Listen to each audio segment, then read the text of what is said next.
Hello everyone, this is Debbie, and I'm going to work on the pixel art that Julianne created of the little kitten family and show you how to take the pixel art from answers and problems all in one column to being in a different pattern. So my problems are going to be vertical with the answers underneath. So I'm going to be moving the answers from the answer column to a new place. So that's what I'm going to show you how to do.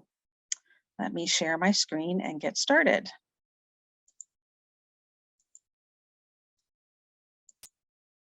Okay. I see these adorable little kittens here. And first thing I want you to know is that you can insert or delete columns above and below, to the left and to the right of the pixel art without it causing any distortion to the picture. You just can't insert rows in the middle or columns in the middle or rows in the middle. You can't make this larger by adding rows in the middle of the pixel art because it will alter the shape of the picture there. So I've selected a few rows here. I want to delete these rows. So while they are selected, if you move your cursor to the far left where the rows originate, and you see it changes from a pointer to a hand. When you see the hand symbol, you can right click, and then you can go down to delete these rows. And as you can see, those rows were deleted. The whole thing just moved up a little bit. I have a little less space up here, but the picture is still the same. So I just wanted to show you that that is possible. I'll even insert those back in there to show you it'll just move back down. So I'm going to insert rows, 4 rows above. And it inserted those 4 rows above where my cursor was, where I'd selected, and the pixel art still looks the same. So now I want to insert some columns. I'm going to ultimately be moving this column one at a time, but I need some space to work over here. My questions are going to take up a different amount of space because they're going to be vertical. So I'm going to select the number of columns that I want to insert. So I've selected 4 columns, and I want to insert 4 columns. Okay, so if you don't have to do it one at a time. If you select all 4, it will just repeat whatever this most left-hand column is. So while those 4 columns are selected and you have the hand symbol, you want to right click and insert 4 columns to the left. As I said, it repeated this column here, which is a nice small column. I'm going to change the size of these columns just to get a little bit bigger area to work in. So again, while they're selected, I can right click and then resize the column. They're currently at 60 points and I would like them to be 100. So now my columns are just a little bit wider. Another thing that helps while you're working and trying to set up a new area is to go to the view menu and to show the grid lines. So now I'm not sure if it's clear on the video, but there's all the little grid lines are visible. So I'm going to delete what I have here and clear these columns by using a shortcut. If you hold the Control key down and hit the backsplash button, it will clear the contents and clear the formatting from that area. So now I have 5, 6 columns to work with. I'm going to clear this too. So it cleared all the formatting, including the color. All right. So what I want to do is I want to set up to where I have a small box. It's probably going to be smaller than this because if I made it this big, I would only be able to get 10 rows in. So I know I need to make my cells a little bit smaller. I'm going to select here about 7 or 8 rows in that one particular column and go up to the merge button and click on merge.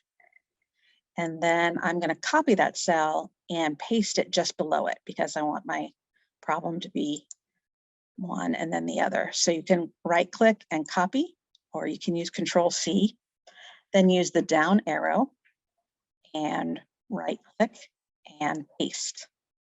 Again, you could be using the Control V to do that instead. I'm going to hit the down arrow and then Control V, and it pasted that same exact cell. So I know that all of these are the same size. I'm going to go ahead and put a box around this answer. It helps me see where I am, and I'm going to ultimately have a box around there for my kiddos when the worksheet is done, when the pixel art is finished. So I'm going to take these 3 now and copy them all together. And so I select all 3 and then copy. And then I'm going to skip a couple of rows and paste those 3. Go down again, skip a couple of rows and paste all 3. Looks like I am going to be a little bit lower than I wanted to be. So I need to start up a little bit higher. I'm going to, instead of erasing what I have, I'm going to copy what I already have, Control C, and I'm just going to move up a little bit higher right here and Control V. So I went into another column because I've got lots of workspace here. That's why I made that many columns. So let's try to add another set of 3 underneath here. And that looks pretty good. All right, so I'm going to take this column where things were not quite what I wanted, and I'm just going to delete that column. So I wanted to have 5 questions and answers here because I have 10 on this side altogether. So I'm going to have 1 column here, and then I'm going to put another column next to it. So in order to do that, I'm going to use the paint roller feature. So while this column is selected, I'm going to click on the paint format and then click on column E here, and it will paste the exact formatting here. So now everything's all lined up. Now, if you'd like to have it colored in between each problem, which I like to me, the easiest way to do it is to select the whole thing, go ahead and color it, and then we'll go back and select these problems because these are big boxes. To me, it's a lot easier to select the big boxes, the big cells, rather than the little tiny rows in between. And I'm going to select all of those. And I was able to do that by holding the Control key down and then selecting each one of them. And then I can go to the color and I can reset the color. So now they're all back to white. Okay, there's a lot of space in between those. I could manually change the size of that column, or I could use my paintbrush again. This is how big the column is on that side. So I'll use a paintbrush and go here, and it's going to change it to the same size. So lots of little tricks that will help you to make things look quite professional and quite organized. So now let's go ahead and put some addition problems in here. As soon as I start typing, I can see that the default font is being used, which is Times New Roman at about 10 point. Well, that's way too small. You can hardly see it when you're looking at something at 50%. So I've selected all of my cells, and I'm going to change it to, let's see, about 24. No, that still looks small, maybe 36. That looks a little big.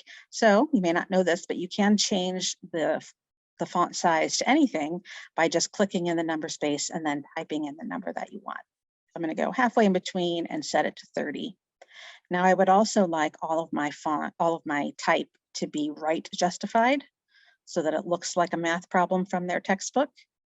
I would like it to be vertically aligned in the center. And I think that's about it. Okay, now to type a plus sign at the beginning of the cell, you have to do something extra. If you just started typing the plus sign, it automatically thinks you're typing a formula, and that's not what we're doing. But you can avoid that by typing apostrophe and then the plus sign, and even add a space, and then the numbers that you want. And now it looks just like it does in a textbook, 12 plus 12. Everything's lined up nice and neat. There's a little space in there, and you can go ahead and put your answer in. Now, when I put my answer in, I also go over here to where I'm going to ultimately take an answer cell, and I put the answer in here. Okay, let's add a new one in here. And obviously, I'm just kind of making up some problems quickly. Okay, and we're going to change this one. All right.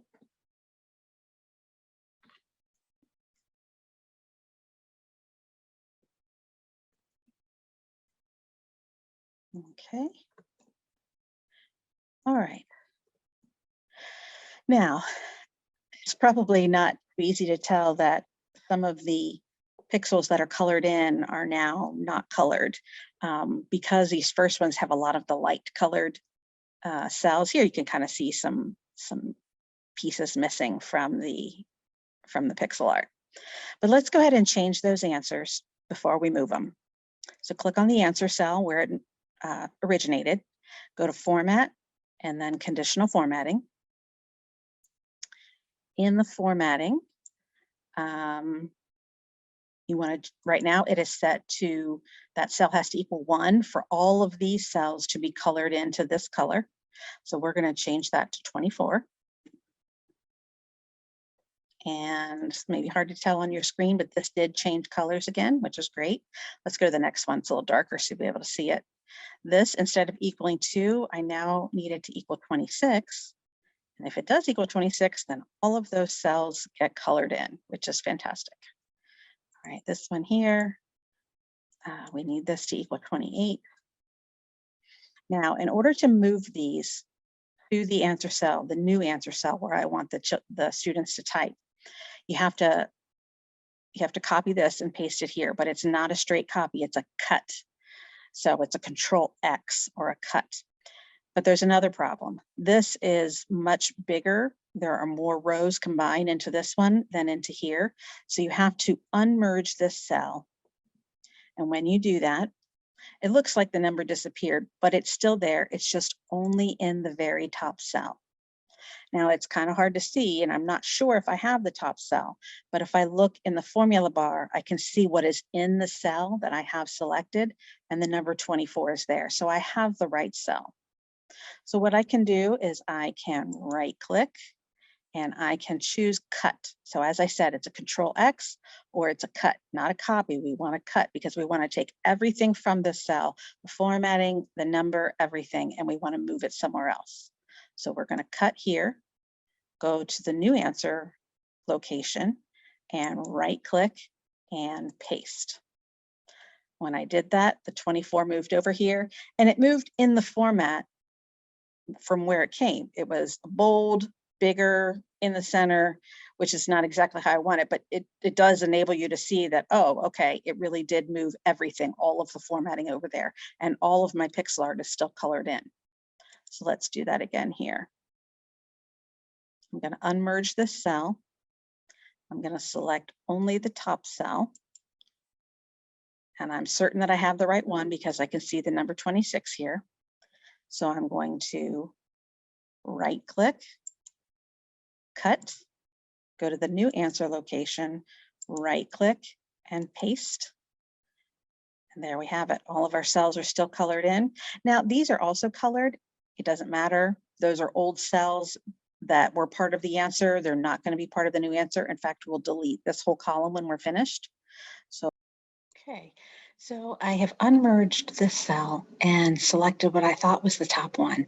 But if I look up here in the function box, there is nothing listed there. So if I hit the up arrow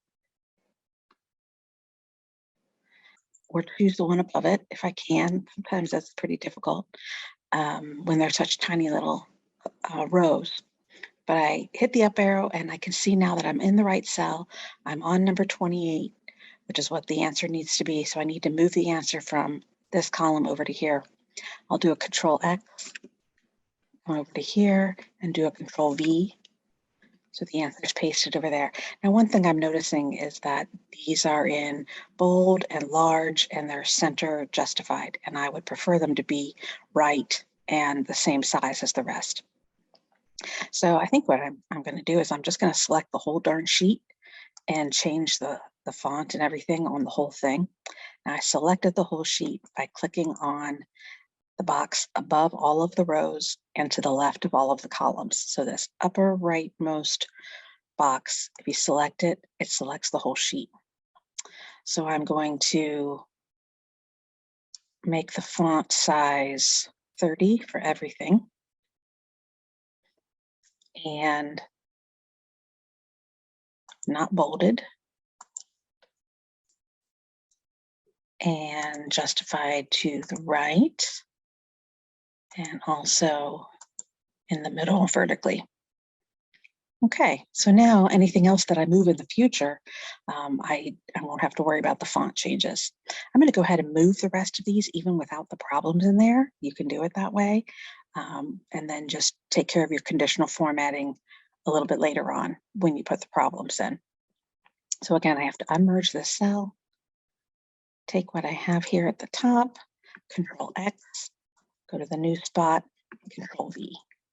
Now my number 4 is over there, and it has not affected the pixels because I still have the correct answer for now, which is 4. The correct answer, and this one is 5. I'm going to unmerge, select that top cell, Control X, and Control V. All right, so that's basically it. I feel like I've gone over everything.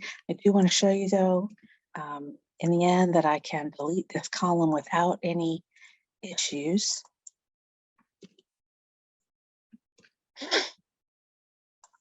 And I'll go back and I'll change one of the answers as a new I'll add another problem now that I've moved all of these answers. I think I told it to unmerge. Oh, I have to select it first. There we go.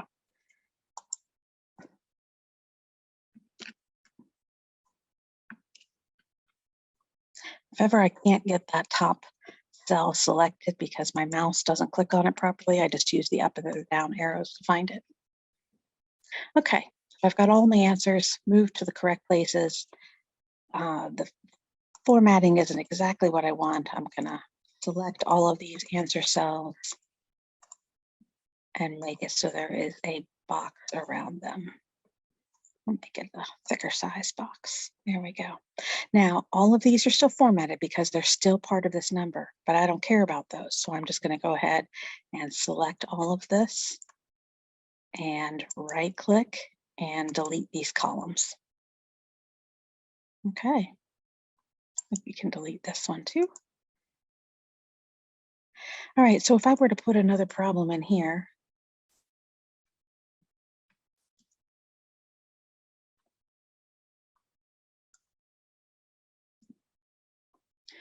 what I would have to do is go to the conditional formatting and change each one of these to the correct answer.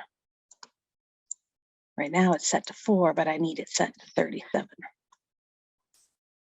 And there's more than one rule for this answer cell, so we have to change each one of them to be 37. That's the correct answer to the problem. Okay, there you have it. That is how you take your answers, take them from one column and move them to where you need them on the spreadsheet. If you have any questions, please leave a comment and I will try to get to you, and hope you have success with this.